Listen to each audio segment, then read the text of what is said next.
Saya Fernando Fajar Adiantoro, mahasiswa Universitas Cyber Asia. Pada kesempatan kali ini, dalam rangka memenuhi ujian akhir semester, di sini saya akan menyampaikan materi mengenai Industri 4.0 dan Society 5.0. Industri 4.0 mengacu pada sistem produksi pintar yang terhubung yang dirancang untuk merasakan, memprediksi, dan berinteraksi dengan dunia fisik, sehingga membuat keputusan yang mendukung produksi secara real time. Di bidang manufaktur dapat meningkatkan produktivitas, efisien energi yang berkelanjutan. Ini meningkatkan produktivitas dengan mengurangi waktu henti dan biaya pemeliharaan. Revolusi industri ini yang ditandai dengan kemunculan superkomputer, robot pintar, kendaraan tanpa pengemudi, cloud computing, sistem big data, rekayasa genetika, dan perkembangan neuroteknologi yang memungkinkan manusia untuk lebih mengoptimalkan fungsi otak. Tahap-tahap perkembangan revolusi industri yang pertama itu pada era 1750 sampai 1850 diawali dengan penemuan mesin uap dan mesin pabrik bertenaga uap. Revolusi generasi 1.0 ini melahirkan sejarah ketika tenaga manusia dan hewan digantikan oleh kemunculan mesin. Salah satunya adalah kemunculan mesin uap pada abad ke-18. Revolusi ini dicatat oleh sejarah berhasil mengerek naik perekonomian secara dramatis. Di mana selama 2 abad setelah revolusi industri terjadi, peningkatan rata-rata pendapatan per kapita negara-negara dunia menjadi 6 kali lipat.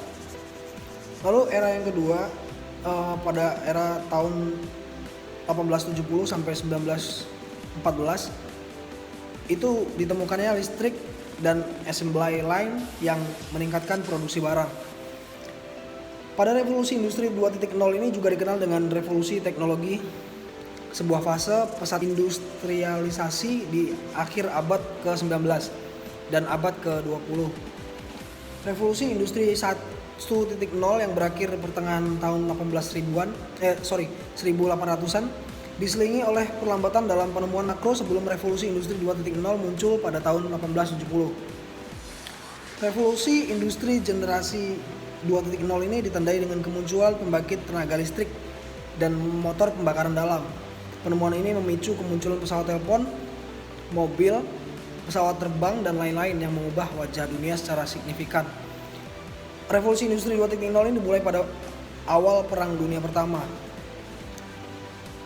Lalu pada era 1970 sampai tahun 2000 itu inovasi teknologi informasi, komersialisasi, personal komputer dan lain-lain, pabrik bertenaga uap.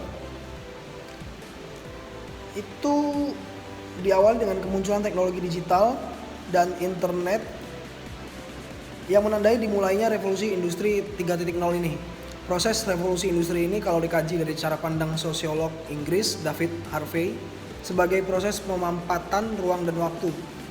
Ruang dan waktu semakin terkompresi dan ini memuncak pada revolusi tahap 3.0, yakni revolusi digital. Waktu dan ruang tidak lagi berjarak. Revolusi kedua dengan hadirnya mobil membuat waktu dan jarak semakin dekat. Revolusi 3.0 ini menyatukan keduanya. Sebab itu era digital sekarang mengusung sisi kekinian atau real time. Lalu tahap yang pada saat ini pada era tahun 2000 sampai sekarang itu revolusi industri ke 4.0, kegiatan manufaktur terintegrasi melalui teknologi wireless dan big data secara masif. Pada revolusi generasi 4.0 ini manusia telah menemukan pola baru ketika disruptif teknologi hadir begitu cepat dan mengancam keberadaan perusahaan-perusahaan incumbent. Sejarah telah mencatat bahwa revolusi industri ini telah banyak menelan korban dan matinya perusahaan-perusahaan raksasa. Lebih dari itu, pada era industri generasi 4.0 ini ukuran besar perusahaan tidak lagi menjadi jaminan. Namun kelincahan perusahaan menjadi kunci keberhasilan meraih prestasi dengan cepat. Hal ini ditunjukkan oleh Uber yang mengancam pemain-pemain besar pada industri transportasi di seluruh dunia, atau Airbnb yang mengancam pemain-pemain utama di industri jasa pariwisata. Ini membuktikan bahwa yang cepat dapat memangsa yang lambat dan bukan yang besar memangsa yang kecil. Kalau kita perhatikan tahap revolusi dari masa ke masa timbul akibat dari manusia yang terus-menerus mencari cara termudah untuk beraktivitas. Setiap tahap menimbulkan konsekuensi pergerakan yang semakin cepat. Perubahan adalah keniscayaan dalam kehidupan umat manusia. Seiring dengan perkembangan zaman, berbagai konsep teknologi pun turut berkembang dengan pesat. Salah satunya adalah konsep Society 5.0 yang pertama kali digagas oleh negara Jepang. Konsep ini bertujuan untuk memudahkan kebutuhan manusia dengan penggunaan ilmu pengetahuan berbasis teknologi modern, misalnya artificial intelligence, Internet of Things, dan robot. Revolusi industri cenderung menjadi konsep yang memudahkan kehidupan manusia dengan adanya AI atau artificial intelligence sebagai komponen utamanya.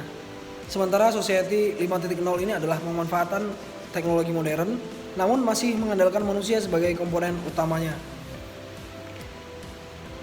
Tahap-tahap dalam perkembangan society atau peradaban masyarakat, yang pertama itu Society 1.0, di mana masyarakat di zaman ini hidup dengan membentuk kelompok kecil dan berprofesi sebagai pemburu dan berkebun, mengumpulkan tanaman.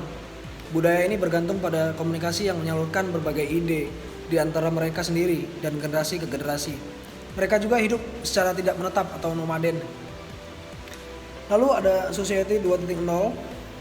Di era ini manusia mulai menggunakan tanah untuk menumbuhkan makanan dan mendomestasikan hewan liar untuk kepentingan manusia. Inilah yang disebut revolusi agrikultur. Revolusi ini terjadi di beberapa tempat di dunia, seperti di Timur Tengah dan Tiongkok. Berkat revolusi agrikultur ini, manusia tidak perlu menghabiskan waktu untuk berburu dan berpindah tempat. Pada masa ini, manusia mulai menetap di suatu tempat dan membangun sebuah peradaban dan masyarakat yang lebih kompleks. Lalu Society 3.0, manusia yang tadinya bercocok tanam dan beternak hewan sekarang bekerja di pabrik-pabrik dan digaji. Kapitalisme menjadi akar dari kemajuan zaman. Kemajuan teknologi dan kemajuan ekonomi sekaligus menjadi faktor besar kesenjangan masyarakat dan kerusakan lingkungan. Lalu peradaban yang selanjutnya Society 4.0.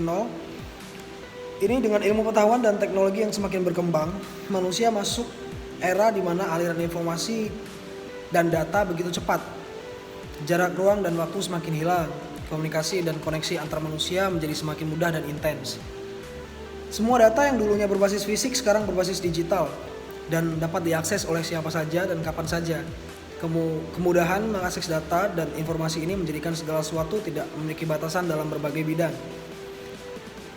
Lalu peradaban yang selanjutnya yang digagas oleh Jepang pertama kali tadi, Society 5.0, dapat dikatakan sebagai pengembangan untuk membenahi beberapa masalah yang saat ini dihadapi karena terlalu cepatnya perkembangan teknologi. Di era ini dunia maya dan nyata saling berkesinambungan. Semua hal ini dapat terrealisasikan dengan adanya teknologi baru dan dari artificial intelligence antara augmented reality dan virtual reality yang disebut dengan mixed reality. Teknologi ini akan membantu kita memproses data sehingga kita dapat menerima hasil yang sudah jadi. Hal ini juga semakin dipermudah dengan adanya bantuan robot dan machine learning. Singkatnya, semua hidup kita akan serba praktis dan otomatis. Visi ini juga dikatakan akan memberikan dampak positif terhadap ekonomi dan masalah-masalah sosial. Lalu apa hubungan revolusi industri 4.0 ini dan Society 5.0? Secara konsep, revolusi industri 4.0 dan Society 5.0 ini tidak memiliki perbedaan yang jauh. Konsep Society 5.0 ini lebih memfokuskan konteks terhadap manusia. Sedangkan revolusi industri 4.0 menggunakan AI atau kecerdasan buatan yang merupakan komponen utama dalam membuat perubahan di masa depan. Sedangkan Society 5.0 menggunakan teknologi terkini tapi mengandalkan manusia sebagai pemain utamanya. Unsur utama perkembangan revolusi industri 4.0 ini ada 9 teknologi yang akan menjadi pilar utama dalam mengembangkan sebuah industri biasa menjadi industri yang siap digital.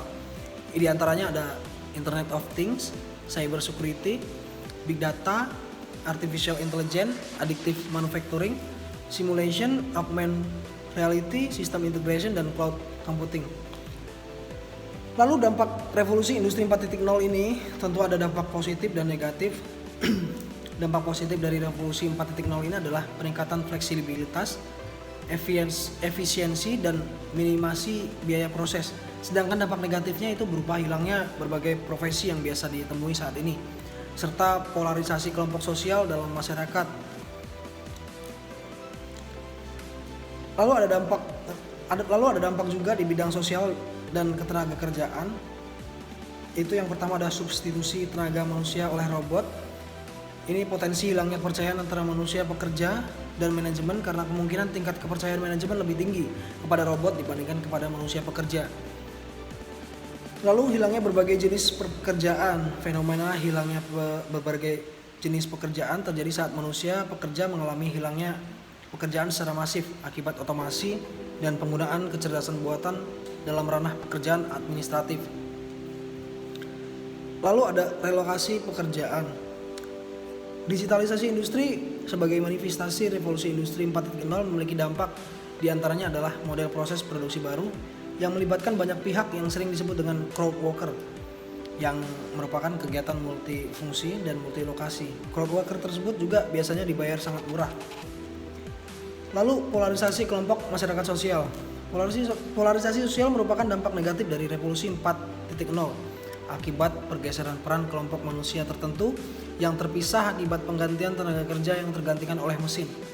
Implikasi polarisasi kelompok sosial dalam masyarakat akan melahirkan kelompok pemenang dalam revolusi industri 4.0 dan kelompok masyarakat yang terpinggirkan dalam masyarakat. Lalu ada resiko cyber. Berbagai modus resiko cyber misalnya adalah malware, ransomware, distribut atau spam dan phishing.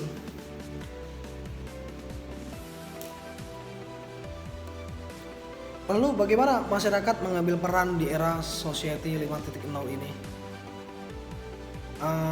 Masyarakat bisa menjadi sebagai ekosistem yang pintar. Ini Society 5.0 ini juga menawarkan masyarakat yang berpusat pada manusia yang membuat seimbang antara kemajuan ekonomi dengan penyelesaian masalah sosial melalui sistem yang sangat menghubungkan melalui dunia maya dan dunia nyata yang dihubungkan oleh data dan menggerakkan segalan sendi kehidupan manusia saat ini hingga di masa yang akan datang. Lalu masyarakat sebagai ekosistem well-being. Society 5.0 juga merupakan interaksi inovasi dan well-being, yaitu menciptakan nilai tambah dengan mengaplikasikan solusi baru pada masalah yang ada aspek multidimensional. Semua inovasi dan well-being merevolusi kebiasaan konvensional menjadi serba digital dan menawarkan kemudahan dan efisiensi waktu dan biaya untuk memudahkan, menyamankan, dan menyeimbangkan kebutuhan akan kebahagiaan diri sendiri maupun orang lain, sehingga timbullah simbiosis mutualisme antara inovasi dan well-being ini. Arah baru perpaduan era revolusi industri 4.0 dan society 5.0. Paradigma humanitis. Tercetusnya konsep sosial 5.0 ini menjadikan manusia sebagai pusat pengendali teknologi. Manusia berperan lebih besar dengan mentransformasi big data dan teknologi bagi kemanusiaan demi tercapainya kehidupan yang lebih baik. Kehadiran Society 5.0 ini menjadi paradigma baru yang humanitis. Menurut TechCrunch, Society 5.0 ini mengacu pada 6 pilar utama yang meliputi infrastruktur, teknologi, keuangan, perawatan kesehatan dan logistik, dan AI, Artificial Intelligence. Teknologi dan inovasi perlu dimanfaatkan untuk membantu dan memajukan masyarakat, bukan untuk menggantikan peran manusia. Sementara itu, Charles Babbage mengemukakan bahwa revolusi industri sebenarnya fokus pada material atau membuat sesuatu dan pada manusia atau sosial. Perkembangan revolusi industri 4.0 ini dan Society 5.0 telah memberikan banyak dampak pada kehidupan masyarakat. Perilaku masyarakat yang lebih senang dengan pemanfaatan teknologi untuk pemenuhan kebutuhan dengan segala kemudahan merupakan salah satu bentuk mengalirnya era revolusi industri dan Society 5.0 ini di Indonesia. Salah satunya e-commerce. E-commerce merupakan salah satu bentuk perkembangan teknologi di Indonesia yang dapat dengan mudah memenuhi masyarakat. 44,8% hasil survei menunjukkan transaksi dengan e-commerce lebih diminati karena pangsa pasar yang lebih luas, lebih memberikan kemudahan tanpa adanya batasan waktu dan perbandingan harga antara produk dapat lebih akurat.